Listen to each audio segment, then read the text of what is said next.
Hello, this is Truman, and here's another great verse for today. It's Jesus' words in John 14:2. In my Father's house are many mansions. If it were not so, I would have told you. I go to prepare a place for you. Many years ago, my wife and I went to the Biltmore Estate in Asheville, North Carolina.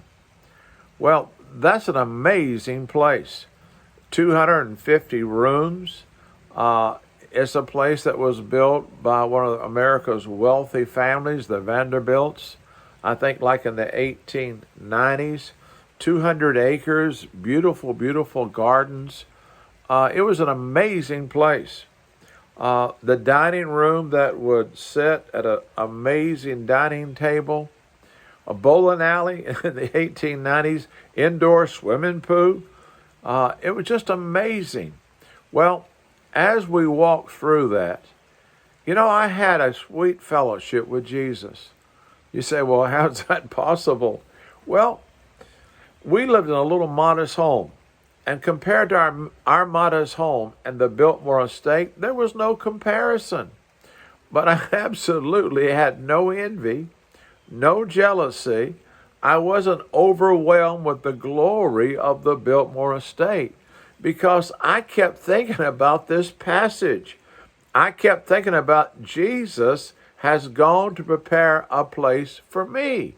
And so I'm thinking, here is the Vanderbilts that built this place, and here is Jesus, the creator of heaven and earth, who has gone to build me a place. And so the comparison was no comparison.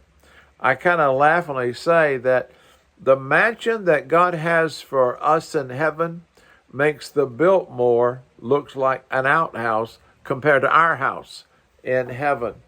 Well, what a comforting thought that the God who created the stars and the galaxies, the God who created our wonderful earth. Can you imagine the way it was before the curse of sin? No sickness, death, sorrow, pain. Can you imagine all the different variety of birds and colors, the different flowers and the variety and colors, the fish, the varieties and colors, all the animal kingdom? Our creative God had built something so amazing, and he holds it together. And it only took him 6 days, and yet Jesus has been preparing us a place all these many years. And he says, I'm going to bring you to be with me, that where I am, there you may be also.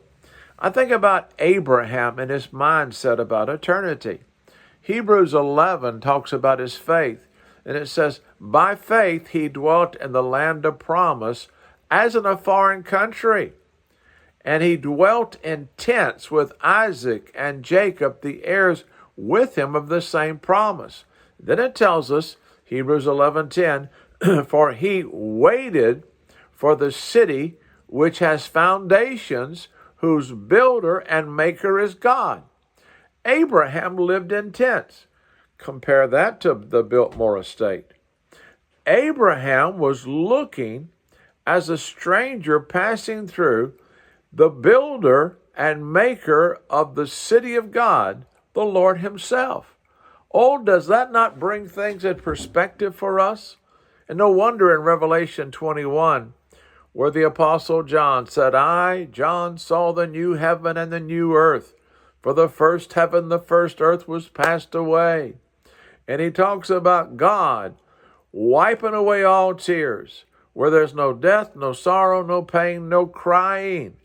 Listen, you and I cannot just walk through the Biltmore Estate without envy or jealousy.